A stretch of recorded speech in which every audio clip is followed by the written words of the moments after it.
आप देख रहे हैं जन अधिकार न्यूज।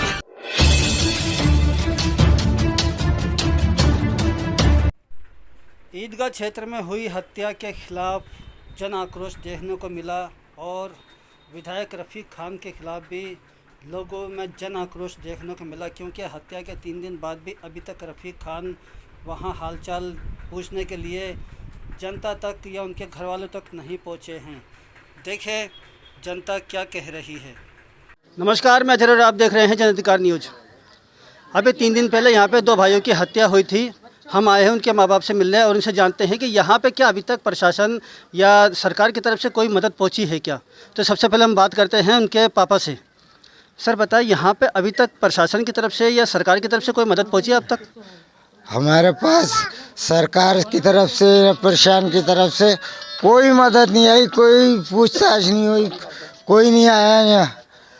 हम बुढ़े माँ बाप, हमारे बच्चे चले गए दोनों, हमारा क्या होगा क्या नहीं होगा। किराए के मकान है हमारे कमाने वाले बच्चे चले गए, कोई पूछताछ नहीं है हमारे। अभी कोई नहीं आ रहा है यहाँ पे, कोई देखभाल नहीं है, कोई पूछताछ नहीं है, ना किसी बात की कोई सुनवाई नहीं है।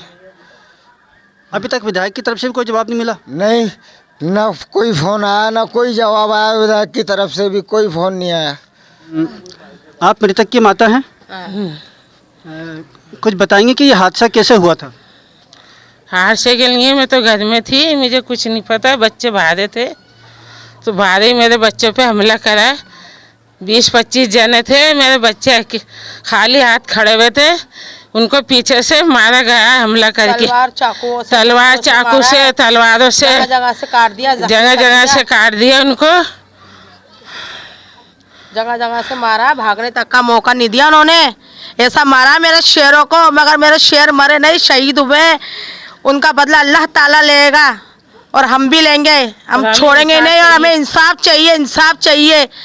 हम उन कातिलों को छोड़ेंगे नहीं। अभी उन्होंने 5 जनों को पकड़ा है, वो 15 जनों को और लाओ और उनको भी लाओ, उनको भी सजा दो, कड़ी से कड़ी सजा चाहिए। मेरे माँ बाप के सारा छीन लिया उन्होंने, मेरे छोटे छोटे भतीजों को अनाथ कर गए वो। हमें इंसाफ चाहिए, मेरे बूढ़े माँ बापों को इंसाफ चाहिए। छोटे छोटे मासूम बच्चे, इनका क्या होगा? कल उनको फांसी की सजा देना, उनको इंसाफ दिलाना। छोटे बच्चों को चुपचाप परेशान हो गए, पीछे से आके चुपचाप आन के मारा है और बेचारे झूला के मारे थे बच्चों। ये जो हत्या हुई है इसके बारे में आप बताएं कि कैसे हुआ था और किसने किया है? हम पार्क के अंदर खड़े हुए थे, वो 8-10-20 जने आके उदम मचा रहे थे। पार्क के अंदर फिरी झूले खा रहे थे, तो उन्होंने जाके समझाया। उनको समझाया तो उन्होंने बदतमीजी करी, हाथ वाथ उठाने लग गए, गालियाँ बकने लग गए।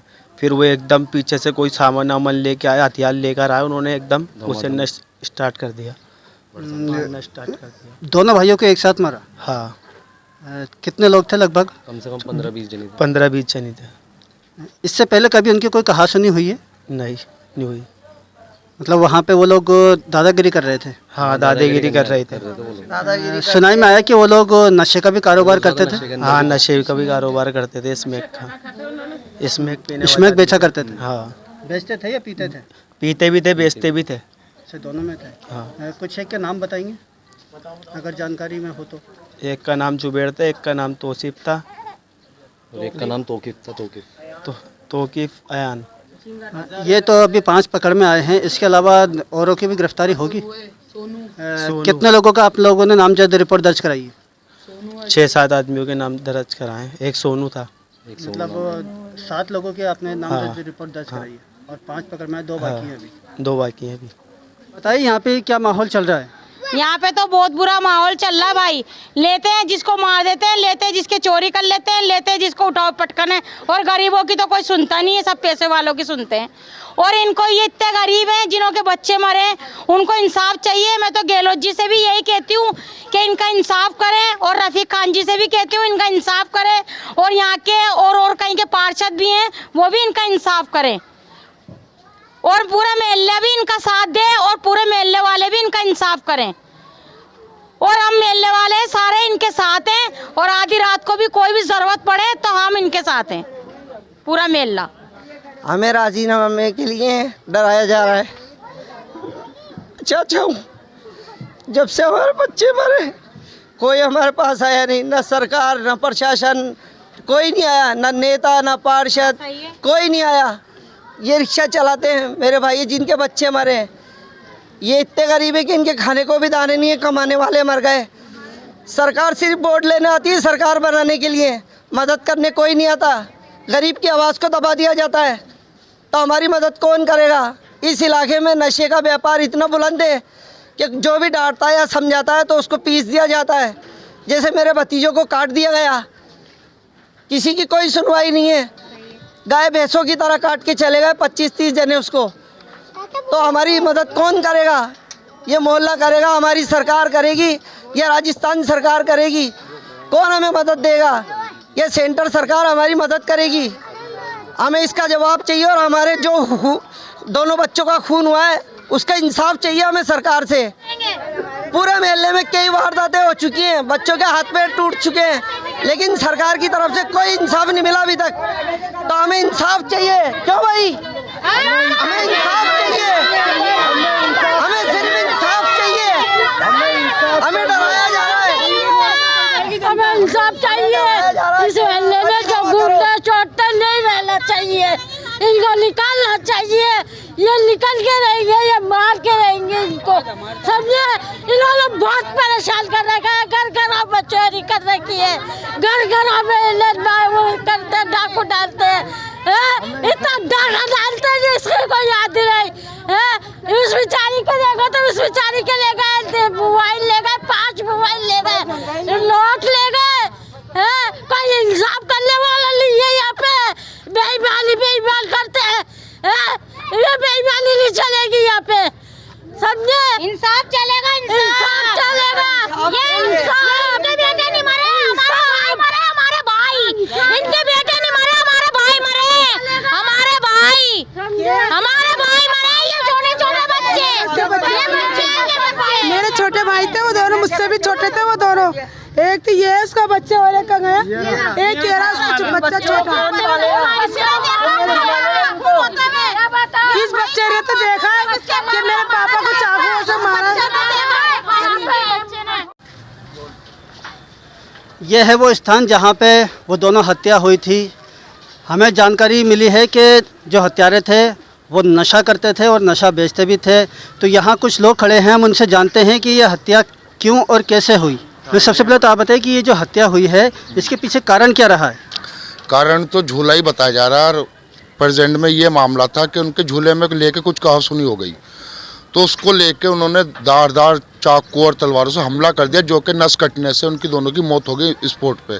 आमिर की और आमिर की 1 घंटे या 1.5 घंटे बाद मौत हो गई, जिसमें प्रशासन ने बताया कि आमिर की सुबह मौत हुई, पेपर में भी दिया, जबकि वो गलत है। और मैं मानना चाहता हूँ कि राजस्थान सरकार एकदम विफल हो चुकी है और बदमाशों के सामने घुटने टेक चुकी है, क्योंकि आए दिन जयपुर हिंदुस्तान में स्पोर्ट बन चुका, मर्डर स्पोर्ट। क्या कर रही राजस्थान सरकार, किसको सज़ा दिला रही। इनको इनकाउंटर निकलना चाहिए, फांसी की सज़ा होनी चाहिए। ना ही MLA ना कोई यहाँ पे आके फिरा। कांग्रेस सरकार का डबल मर्डर जिस घर में हो गया, MLA का क्या फ़र्ज़ बनना था, उसके घर जाए, सहमति जताए, उनको कुछ ना कुछ अपनी तरफ से दान जो भी देना था देना चाहिए था। ना ही गहलोत ने, ना MLA रफ़ीक खान साहब का अभी तक कोई मैसेज या कुछ आकर नहीं फिरे, और पार्षद साहब तो यहाँ है नहीं मौजूद, उन्हें क्या कह सकते हम। ये हमारा कहना है कि राजस्थान सरकार इस पर ध्यान दे और कड़ा एक्शन ले। हमारी जानकारी के अनुसार यहाँ पे जो मर्डर किया है वो नशेड़ी थे। तो आप एक जिम्मेदार हैं, नशे के खिलाफ आप लोग कोई अभियान चलाते हैं। भाइयों, मामला तो बड़ा ही ख़राब है। ये जो मर्डर हुआ है वो गलत हुआ है। जो 2 बच्चे गए किसी माँ के, उससे पूछो उसके दिल पे क्या गुजरी है। 2 बेवा हुई हैं, दोनों बीवी हैं, उनके दिल से पूछो कि उनके ऊपर क्या गुजरी होगी। 2 जवान बच्चे जाते हैं ना, तो माँ का कलेजा चिढ़ जाता है, चिढ़। आज हम कुछ भी कह देते हैं, आज दूसरे के घर में आग लगी हुई है मेरे दोस्तों, और आग भड़की हुई है, कल हमारा घर भी जल सकता है। मैंने 26वें रमज़ान को अनाउंस भी किया था इस बात का कि देखो नशा बहुत ज़्यादा हो चुका है, यहाँ बिक भी रहा है और पी भी रहे हैं। अगर इस पर ध्यान नहीं दिया तुमने तो जो आने वाला वक्त है बड़ा ख़राब होएगा, और हमारे बच्चों को हम संभाल नहीं सकते। 26वें रमज़ान को मैंने अनाउंस करा था, कम से कम 2000 पब्लिक थी मस्जिद में, और डंके की चोट पे इस बात को कहा था, देखो मैं तुम्हारे साथ हूँ। और अल्हम्दुलिल्लाह अब कमेटी बन रही है, 300-400 बंदों की कमेटी बन रही है। और वो जो कमेटी बनेगी इंशाअल्लाह बेहतरीन कमेटी बनेगी और मेहनत करेगी वो।